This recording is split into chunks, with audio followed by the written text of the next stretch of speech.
ನಾನು ಎಷ್ಟು ಹೇಳಿದ್ರು ಕೇಳ್ತಾ ಇಲ್ಲ. ನೀವಾದರೂ ಅವ್ರಿಗೆ ಬುದ್ಧಿ ಹೇಳಿ. ನಿಮಗೆ ಗೊತ್ತು ನಾನು ಅವ್ರ ಮೇಲೆ ಪ್ರಾಣನೇ ಇಟ್ಕೊಂಡಿದ್ದೀನಿ ಅಂತ. ಅವ್ರಿಲ್ದೆ ನನ್ನಿಂದ ಬದುಕೋಕ್ಕಾಗಲ್ಲ. ಅದಕ್ಕೆ ನನಗೆ ಅವ್ರು ಬೇಕು. ನಾನು ಸಾಯೋವರೆಗೂ ಅವ್ರು ನನ್ನ ಜೊತೆಗೆ ಇರಬೇಕು. ನಾನು ಮುತ್ತೈದೆಯಾಗಿರುವಾಗಲೇ ಅವ್ರ ತೋಳಲ್ಲಿ ತಲೆ ಇಟ್ಟು ಸಾಯ್ಬೇಕು. ಈಗ ನೋಡಿದ್ರೆ ನನ್ನನ್ನೇ ಬಿಟ್ಟು ಹೋಗ್ತೀನಿ ಅಂತಿದ್ದಾರೆ. ದಯವಿಟ್ಟು ಬೇಡ ಅಂತ ಹೇಳಿ. ಅದಕ್ಕೆ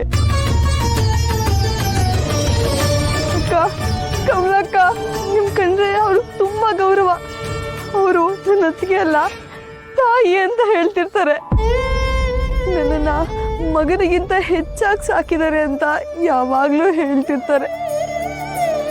ತಾಯಿ ಮಾತನ್ನ ಮಗ ಕೇಳ್ತಾರೆ ಅಲ್ವಾ ಅಕ್ಕ? ನೀವಾದ್ರೂ ಹೇಳಿ ಅಕ್ಕ, ಸರಸ್ವತಿನ ಬಿಟ್ಟು ಹೋಗ್ಬೇಡ ಅಂತ.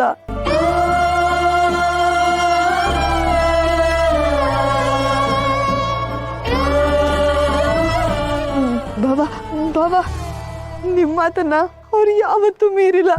ಅಪ್ಪ ಹೋದ್ಮೇಲೆ ಅಣ್ಣನೇ ನನ್ನ ತಂದೆ ಅಂತ ಹೇಳ್ತಿದ್ರು. ನಿಮ್ಮನ್ನ ದೇವ್ರ ತರ ಪೂಜೆ ಮಾಡ್ತಾರೆ. ನೀವಾದ್ರೂ ಹೇಳಿ ಬಾವ, ಸನ್ಯಾಸತ್ವ ಸ್ವೀಕಾರ ಮಾಡೋದು ಬೇಡ ಅಂತ.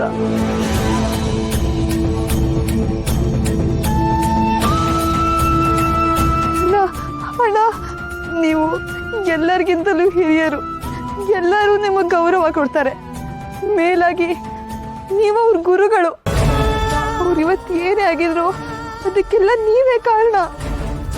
ತಂದೆ ತಾಯಿ ಮಾತು ಕೇಳಿದವರು ಗುರುಗಳ ಮಾತಿಗೆ ಬೆಲೆ ಕೊಡ್ತಾರೆ.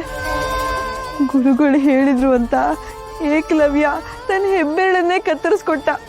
ಇವರು ನಿಮ್ಮದೊಂದು ಮಾತು ನಡೆಸ್ಕೊಡೋಣ.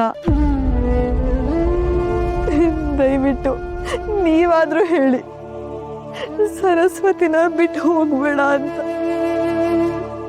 ಸನ್ಯಾಸತ್ವನ ಸ್ವೀಕಾರ ಮಾಡೋದು ಬೇಡ ಅಂತ ಹೇಳಿ ಅಣ್ಣ.